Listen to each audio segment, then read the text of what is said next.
Cuando Isabel de Castilla y Fernando de Aragón se casaron en 1469, gobernaban dos reinos medievales fragmentados, empobrecidos por décadas de guerra civil y rodeados de enemigos por todos lados. Castilla apenas controlaba su propia nobleza rebelde. Aragón estaba desgarrado por guerras civiles catalanas y había perdido su posición como potencia mediterránea dominante. La península ibérica estaba dividida entre 5 reinos cristianos: Castilla, Aragón, Portugal, Navarra y Granada, más el reino musulmán de Granada que controlaba el sur rico y fértil. Nadie en 1469 podría haber predicho que en solo 47 años, para cuando Fernando murió en 1516, estos dos monarcas habrían transformado completamente esta situación, creando el primer imperio global verdadero de la historia moderna. Un imperio que se extendía desde los Países Bajos hasta el sur de Italia, desde las Islas Canarias hasta el Caribe, y que pronto abarcaría vastos territorios en las Américas que harían de España la superpotencia dominante del siglo XVI.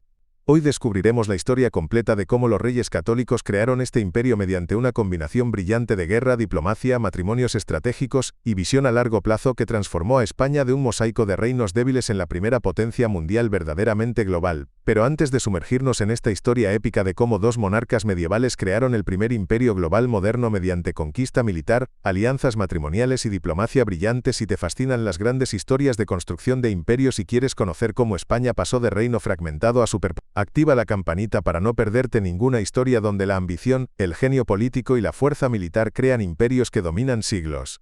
Bienvenidos a la historia completa de cómo los reyes católicos crearon el Imperio Español. Para entender completamente cómo Isabel y Fernando crearon su imperio, primero debemos comprender la situación geopolítica de la península ibérica y Europa en 1474 cuando Isabel se convirtió en reina de Castilla. La península ibérica no era una unidad política sino un complejo mosaico de reinos independientes con intereses frecuentemente conflictivos. Castilla era el reino más grande y poblado con aproximadamente 5 millones de habitantes, controlando el centro y oeste de la península. Su economía se basaba en la exportación de lana de alta calidad a los mercados textiles de Flandes e Italia, y en tributos de oro llamados parias que los reinos musulmanes pagaban a cambio de protección militar. Pero Castilla acababa de emerger de décadas de guerra civil y desorden nobiliario. Su autoridad real era débil, su administración desorganizada, y su ejército fragmentado en las huestes privadas de nobles poderosos. Aragón era una confederación de territorios que incluía el reino de Aragón propiamente dicho, el Principado de Cataluña, el reino de Valencia, y posesiones mediterráneas en las Islas Baleares, Sicilia, Cerdeña, y el reino de Nápoles en el sur de Italia. Aunque territorialmente extenso, Aragón tenía solo aproximadamente 1 millón de habitantes, mucho menos poblado que Castilla. Su economía se basaba en el comercio mediterráneo, pero Cataluña había sufrido crisis económica severa durante el siglo XV, y guerras civiles catalanas habían debilitado la autoridad real. Las posesiones italianas de Aragón estaban constantemente amenazadas por Francia que ambicionaba el control de Italia. Portugal en el oeste era un reino independiente de aproximadamente 1 millón de habitantes, que había iniciado la era de las exploraciones, con expediciones a lo largo de la costa africana. Los portugueses estaban construyendo una red de fortalezas comerciales en África Occidental, dándoles acceso al comercio de oro, marfil y eventualmente esclavos. Portugal era rival natural de Castilla, habiendo apoyado a Juana la Beltraneja contra Isabel en la reciente guerra civil castellana.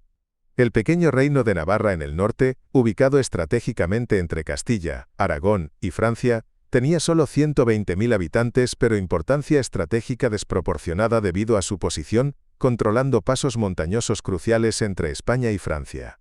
Navarra estaba gobernada por dinastías vinculadas a Francia y frecuentemente actuaba como satélite francés. Finalmente, el reino nazarí de Granada controlaba el sur fértil de la península con aproximadamente 300.000 habitantes musulmanes. Granada había sobrevivido como último bastión musulmán en Iberia durante más de 250 años mediante fortificaciones formidables, diplomacia astuta y el pago de tributos masivos a Castilla. Más allá de Iberia, el panorama europeo en 1474 estaba dominado por varias grandes potencias. Francia bajo Luis XI era el reino más poblado y rico de Europa Occidental con 15 millones de habitantes. Luis era un maestro de la diplomacia maquiavélica, y buscaba constantemente expandir el poder francés en Italia y los Países Bajos. El Sacro Imperio Romano Germánico bajo Federico III era vasto pero fragmentado en cientos de principados y ciudades casi independientes. Los Países Bajos, las ricas ciudades comerciales de Flandes y Brabante, estaban bajo control del duque de Borgoña, pero serían heredadas por Maximiliano de Austria, quien se casó con María de Borgoña. Inglaterra estaba emergiendo de las guerras de las Rosas.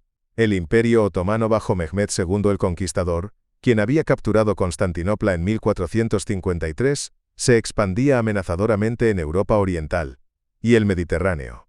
La primera fase de la construcción imperial de Isabel y Fernando fue la consolidación del poder en la península ibérica misma, un proceso que tomaría 20 años de 1474 a 1492, y que establecería las bases para toda expansión futura. Esta fase incluyó 3 elementos principales: ganar la guerra civil castellana contra Juana la Beltraneja respaldada por Portugal, conquistar Granada completando la reconquista y finalmente incorporar Navarra. La Guerra de Sucesión Castellana de 1474 a 1479 fue crucial porque Isabel necesitaba consolidar su control sobre Castilla antes de poder emprender cualquier empresa externa. La victoria decisiva de Fernando en la Batalla de Toro en 1476 y el Tratado de Alcáçovas de 1479 que puso fin a la guerra, no solo aseguraron el trono de Isabel, sino que también establecieron las esferas de influencia entre Castilla y Portugal, que tendrían consecuencias enormes para el futuro. El Tratado de Alcáçovas concedió a Portugal derechos exclusivos sobre exploración y comercio en África y las islas del Atlántico excepto las Canarias, mientras que Castilla obtuvo derechos sobre las Canarias. Esta división sería la base para el posterior Tratado de Tordesillas de 1494 que dividiría el Nuevo Mundo entre España y Portugal. Simultáneamente con la guerra contra Portugal, Isabel y Fernando iniciaron la consolidación del poder real dentro de Castilla. Habían heredado un reino donde la alta nobleza operaba casi independientemente, manteniendo ejércitos privados, administrando justicia en sus tierras, y frecuentemente ignorando órdenes reales. Durante los años 1470 y 1480, los reyes católicos ejecutaron una estrategia brillante para domesticar a la nobleza sin provocar rebelión abierta. Mantuvieron los privilegios económicos y el estatus social de los nobles, permitiéndoles conservar sus vastas propiedades y sus títulos, pero los excluyeron sistemáticamente de las posiciones de poder político real. Crearon una nueva burocracia de letrados, funcionarios profesionales educados en universidades que procedían de la baja nobleza y la burguesía. Estos letrados no tenían bases de poder independientes y dependían completamente del favor real, haciéndolos instrumentos perfectos para implementar la voluntad real. Los reyes católicos también profesionalizaron el ejército castellano. En lugar de depender de las huestes feudales de los nobles, crearon la Santa Hermandad, una fuerza de policía y milicia financiada por las ciudades que respondía directamente a la corona. Modernizaron la artillería de asedio, importando expertos de Alemania y Flandes para establecer fundiciones que producían los cañones más avanzados de Europa. Estos cañones serían cruciales en la conquista de Granada. Para 1482, Isabel y Fernando habían consolidado suficientemente su poder en Castilla para emprender la empresa más ambiciosa de su reinado: la conquista del Reino de Granada, la culminación de la reconquista que había durado 8 siglos. La Guerra de Granada de 1482 a 1492 fue la campaña militar más grande y costosa que España había emprendido hasta ese momento. No fue una guerra de batallas campales decisivas, sino una guerra de asedios metódicos que gradualmente estrangularon a Granada hasta su rendición. La estrategia de Isabel y Fernando era sistemática y brutal en su efectividad. En lugar de intentar asaltar directamente la ciudad de Granada, capturaron metódicamente todas las ciudades y fortalezas del reino nazarí: Alhama en 1482, Ronda en 1485, Loja en 1486, Málaga en 1487 tras asedio especialmente brutal donde muchos defensores fueron esclavizados, Baza en 1489 y Almería en 1490. Cada conquista requería semanas o meses de asedio con artillería bombardeando murallas mientras los defensores se reducían al hambre. Isabel demostró compromiso extraordinario con la campaña, estableciendo campamentos permanentes en el frente y supervisando personalmente la logística que mantenía al ejército abastecido. La reina también comprendió la importancia de la propaganda y la guerra psicológica, asegurando que las victorias fueran celebradas ampliamente en toda Castilla y Europa para mantener el apoyo público y presentar la guerra como cruzada sagrada contra el Islam. Para finales de 1491, Granada estaba completamente aislada y hambrienta. El sultán Boabdil negoció rendición y el 2 de enero de 1492, los reyes católicos entraron triunfalmente en Granada. La conquista de Granada fue evento de importancia europea masiva. Los reyes católicos habían completado un proceso que había durado 8 siglos. El Papa Alejandro VI les otorgó el título de Reyes Católicos en reconocimiento a su servicio a la cristiandad. La victoria elevó enormemente el prestigio de Isabel y Fernando en Europa, estableciéndolos como los monarcas más poderosos de la cristiandad junto con el emperador del Sacro Imperio. Crucialmente, la conquista de Granada liberó recursos militares y financieros masivos que habían estado comprometidos durante una década, permitiendo a los reyes católicos dirigir su atención hacia otras empresas. Los mismos meses de 1492 que vieron la conquista de Granada también vieron otro evento que tendría consecuencias aún más trascendentales para la construcción del Imperio español. El patrocinio de la expedición de Cristóbal Colón. Colón había presentado su plan de alcanzar Asia navegando hacia el oeste a través del Atlántico a los reyes católicos en 1486, pero durante 6 años Isabel había estado demasiado ocupada con Granada para comprometer recursos. En enero de 1492, inmediatamente después de la caída de Granada, Colón hizo su último intento de ganar apoyo real. Isabel, en el entusiasmo de la victoria y con recursos recién liberados, finalmente aprobó la expedición. Las capitulaciones de Santa Fe firmadas el 17 de abril de 1492 establecieron términos extraordinariamente generosos para Colón. Sería almirante del mar Océano, virrey y gobernador de todas las tierras descubiertas, títulos hereditarios, y recibiría 10% de todas las riquezas. Colón partió en agosto de 1492 y regresó en marzo de 1493, afirmando haber alcanzado islas cerca de Asia. Aunque Colón nunca se dio cuenta de que había descubierto un continente completamente nuevo, su viaje desencadenó la fase más espectacular de la expansión imperial española. Durante los siguientes 50 años, conquistadores españoles someterían los imperios azteca e inca, dos de las civilizaciones más ricas y pobladas de las Américas.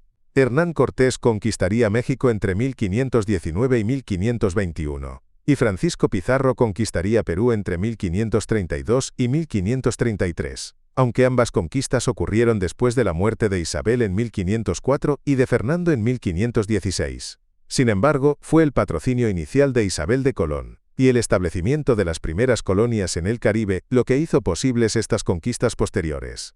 El descubrimiento de Colón también desencadenó crisis diplomática inmediata con Portugal. Los portugueses argumentaban que las nuevas tierras caían dentro de su esfera de influencia según el Tratado de Alcáçovas. Los reyes católicos apelaron al Papa Alejandro VI, quien emitió una serie de bulas papales en 1493, estableciendo línea de demarcación en el Atlántico. Tierras al oeste pertenecerían a España, al este a Portugal. Portugal protestó y en 1494 España y Portugal negociaron el Tratado de Tordesillas que movió la línea más hacia el oeste.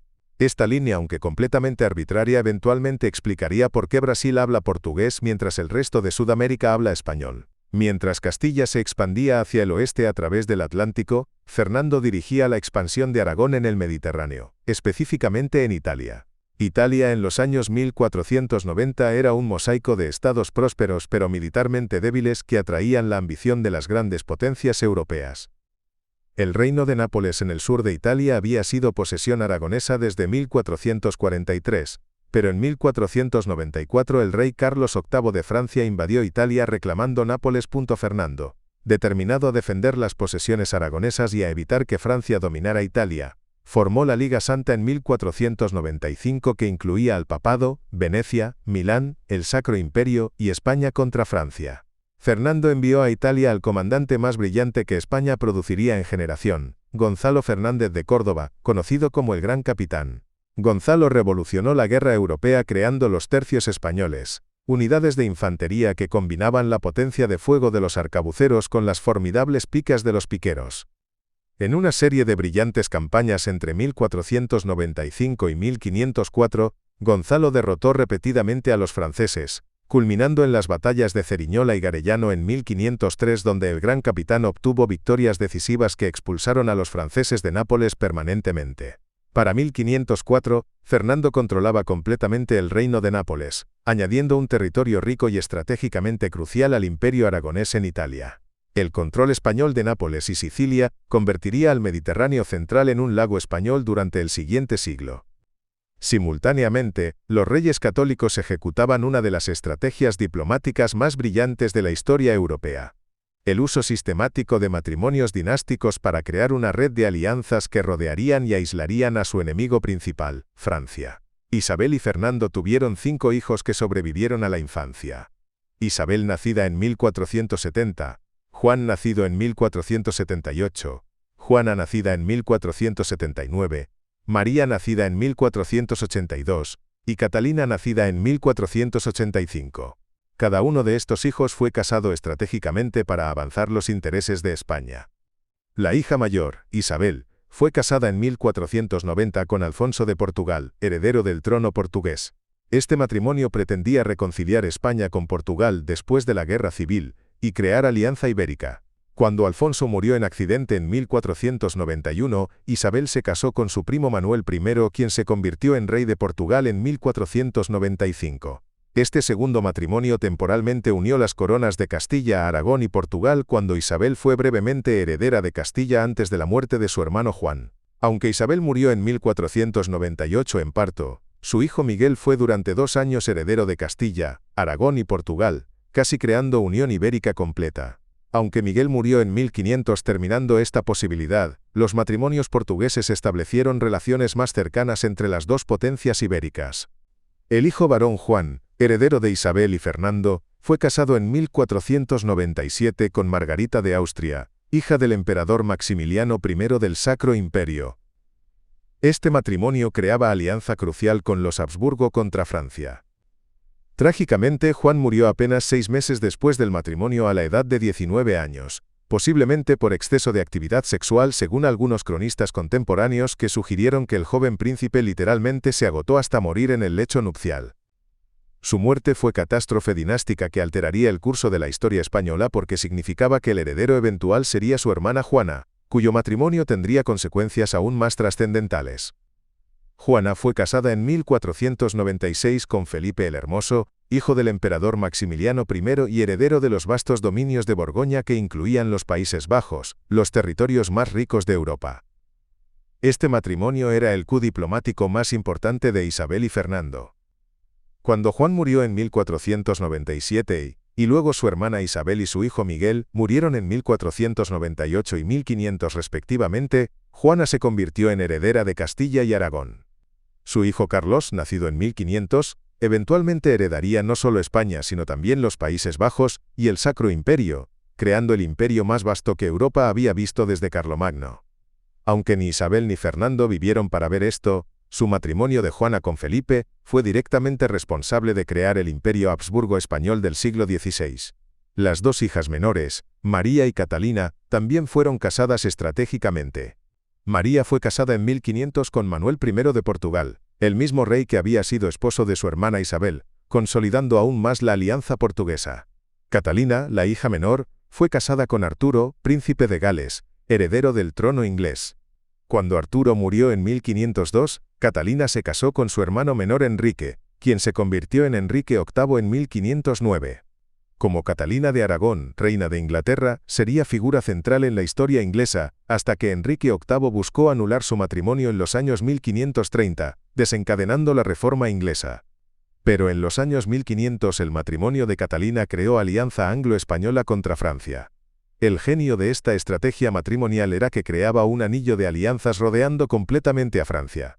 Portugal al oeste, Inglaterra al norte, los Habsburgo al este, y las posesiones españolas en Italia al sur cercaban a Francia. Este cerco diplomático, combinado con la superioridad militar española demostrada en Italia, convirtió a España en la potencia dominante de Europa occidental en las primeras décadas del siglo XVI. La última pieza territorial importante que los reyes católicos añadirían a su imperio fue Navarra. El pequeño reino de Navarra había mantenido independencia precaria entre España y Francia, frecuentemente aliándose con Francia contra Castilla y Aragón. En 1512, Fernando, ya viudo de Isabel quien había muerto en 1504, y ahora casado con Germana de Foix, sobrina del rey de Francia, en intento de mejorar relaciones franco-españolas, decidió resolver la cuestión de Navarra definitivamente. Usando el pretexto de que el rey de Navarra Juan III apoyaba a Francia en las guerras italianas, Fernando ordenó invasión. El duque de Alba con ejército castellano de 10.000 hombres invadió Navarra en julio de 1512. La conquista fue rápida y relativamente sin derramamiento de sangre. Pamplona cayó después de solo 5 días de asedio. El rey Juan III y la reina Catalina huyeron al exilio en sus posesiones francesas. En 1515, las Cortes de Navarra juraron lealtad a Fernando, incorporando formalmente Navarra a la corona de Castilla aunque manteniendo sus fueros o leyes locales. La conquista de Navarra completaba la unificación de la España peninsular. Todos los reinos cristianos de Iberia excepto Portugal estaban ahora unidos bajo los reyes católicos. Los reyes católicos también iniciaron expansión en el norte de África. Después de conquistar Granada, veían el norte de África como amenaza potencial porque los reinos musulmanes allí podrían servir como bases para invasión de España, o para apoyar rebelión de los musulmanes que permanecían en España. Además, el control de puertos norteafricanos daría a España control de las rutas comerciales del Mediterráneo occidental. Entre 1497 y 1510, fuerzas españolas capturaron una serie de ciudades costeras en el norte de África. Melilla en 1497, Mazalquivir en 1505, Peñón de Vélez de la Gomera en 1508, Orán en 1509, Bugia y Trípoli en 1510. Estas conquistas no intentaban ocupar territorios extensos del interior, sino establecer presidios, fortalezas costeras que controlaban puertos y protegían el comercio español. Los presidios norteafricanos serían mantenidos por España durante siglos, con algunos como Ceuta y Melilla permaneciendo bajo control español hasta hoy. Finalmente, España expandió su presencia en el Atlántico mediante la conquista completa de las Islas Canarias. Las Canarias habían sido objetivo de expansión castellana desde principios del siglo XV, pero los guanches, los habitantes indígenas de las islas, habían resistido ferozmente. Entre 1478 y 1496, fuerzas castellanas completaron la conquista de todas las Canarias. Las islas se convirtieron en punto de parada crucial para barcos que viajaban hacia las Américas, proporcionando agua fresca, alimentos y reparaciones. La conquista de las Canarias también proporcionó modelo para la conquista posterior de las Américas. Los guanches fueron sometidos o esclavizados, sus tierras fueron distribuidas a colonos españoles, y las islas fueron convertidas en plantaciones produciendo caña de azúcar con trabajo esclavo. Para cuando Fernando murió en 1516, había transformado completamente la posición de España en Europa y el mundo. Los territorios bajo control de los reyes católicos incluían en Iberia, Castilla, Aragón, Granada y Navarra. En el Mediterráneo, las Islas Baleares, Sicilia, Cerdeña y el Reino de Nápoles. En el Atlántico, las Islas Canarias. En África, una cadena de presidios costeros desde Melilla hasta Trípoli. En el Caribe, las islas de la Española, Cuba, Puerto Rico y Jamaica. Y en tierra firme americana, pequeños asentamientos en Panamá y Venezuela. Más importante aún, el proceso de conquista de México estaba a punto de comenzar. Hernán Cortés partiría para México en 1519, solo 3 años después de la muerte de Fernando.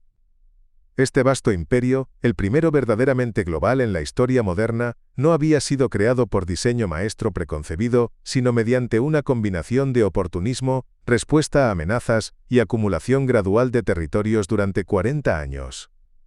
Sin embargo, ciertos principios estratégicos consistentes guiaron la expansión. Mantener y expandir posesiones mediterráneas tradicionales de Aragón especialmente contra Francia. Completar la reconquista y unificar Iberia. Establecer control sobre rutas comerciales atlánticas y explotar recursos del Nuevo Mundo. Y crear red de alianzas mediante matrimonios dinásticos que rodearía a Francia. Los métodos también fueron consistentes. Superioridad militar basada en artillería avanzada y los revolucionarios tercios españoles. Diplomacia brillante especialmente mediante matrimonios estratégicos. Uso de propaganda religiosa presentando expansión como servicio a la cristiandad. Y administración efectiva de territorios conquistados mediante burocracia profesional de letrados, pues el imperio que los reyes católicos crearon sería heredado por su nieto Carlos, quien como Carlos I de España y Carlos V del Sacro Imperio gobernaría el imperio más vasto de la historia europea. Durante el siglo XVI, España sería la superpotencia dominante de Europa y del mundo, con riquezas de América financiando ejércitos que dominarían Europa, con la flota española controlando los océanos Atlántico y Pacífico, y con el español convirtiéndose en lengua internacional de diplomacia y cultura. Todo esto comenzó con la visión y la determinación de Isabel y Fernando. Esta es la historia completa de cómo los reyes católicos crearon el Imperio Español. transformando en solo 40 años dos reinos medievales débiles en la primera superpotencia global verdadera de la historia moderna mediante conquista militar, diplomacia brillante, matrimonios estratégicos, y aprovechamiento audaz de las oportunidades que el descubrimiento de América presentó. Si esta historia te ha revelado cómo se construyen los imperios que dominan siglos, déjanos en los comentarios qué otros grandes imperios de la historia te gustaría que investigáramos. Gracias por acompañarnos en este viaje a la creación del Imperio Español.